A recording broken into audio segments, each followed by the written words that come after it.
Bonjour à tous et bienvenue dans cette nouvelle vidéo. Aujourd'hui on va voir des nouvelles contraintes qui ont été rajoutées sur Symfony 7.2 et notamment une contrainte week et word count.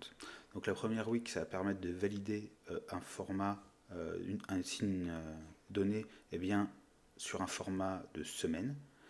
Et le second va permettre de valider si dans un texte il y a bien un nombre de mots qui est compris entre un minimum et un maximum. Donc pour faire une petite démo de tout ça, j'ai créé un simple projet Symfony pour l'instant que j'ai appelé Holiday et on va commencer par créer une entité. Donc c'est parti, Symfony console make entity et on va appeler notre entité Holiday. On va y mettre un champ name, un champ week et un champ description. Je génère le CRUD correspondant. Donc Symfony console make CRUD pour Holiday. Hop. Je génère make migration et je lance mes migrations, doctrine migration migrate. Voilà. Du coup, une fois ça fait, je vais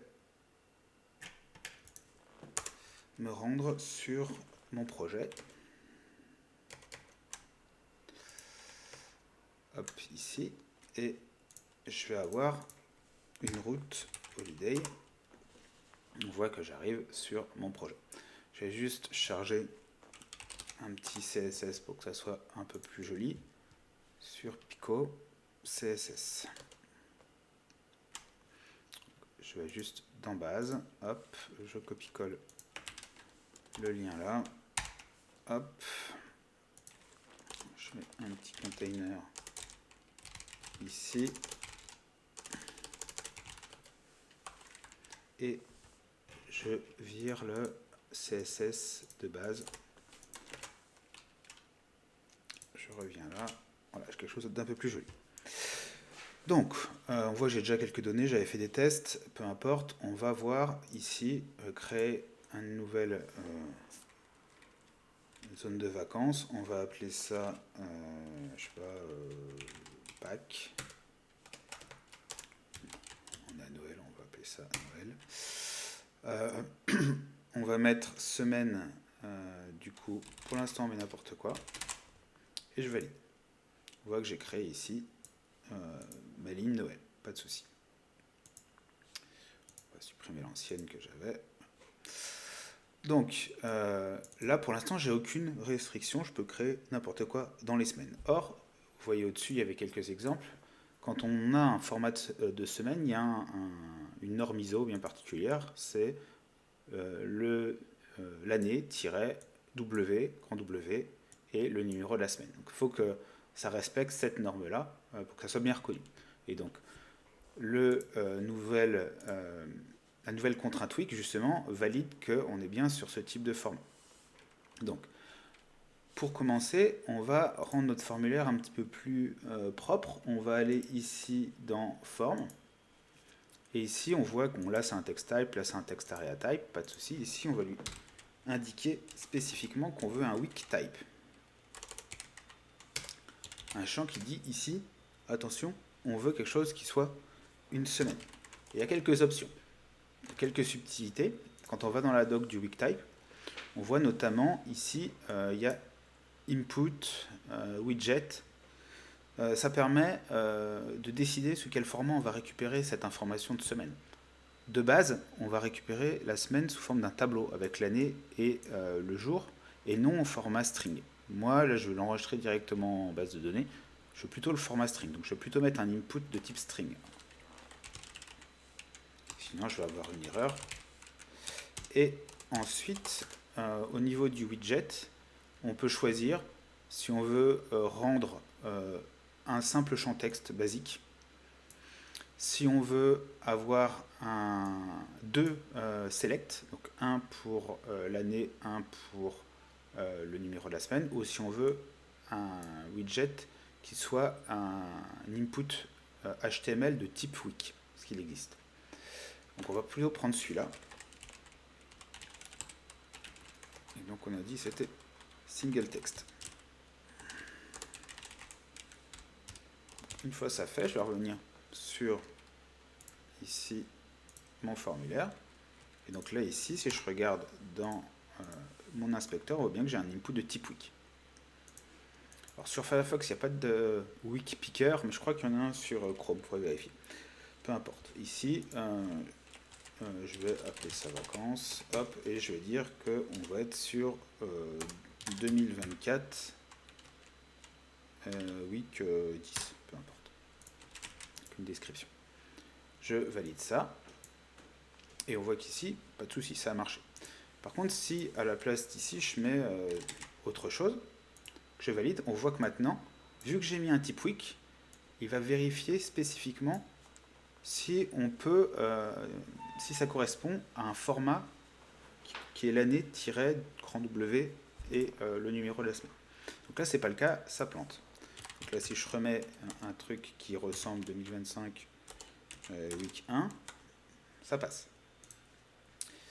Hop, petite erreur. Parce que j'ai dû cliquer sur un qui n'était pas au bon format, voilà, il n'aime pas. Si je mets ici et que je mets 53, je n'ai pas testé, mais je pense que voilà, mais pareil, 53 ça dépasse les 52 semaines, donc il n'en veut pas. Voilà. Donc on est bon. Maintenant, on veut rajouter le nouvel attribut week. Qu'est-ce qui va apporter cet attribut week?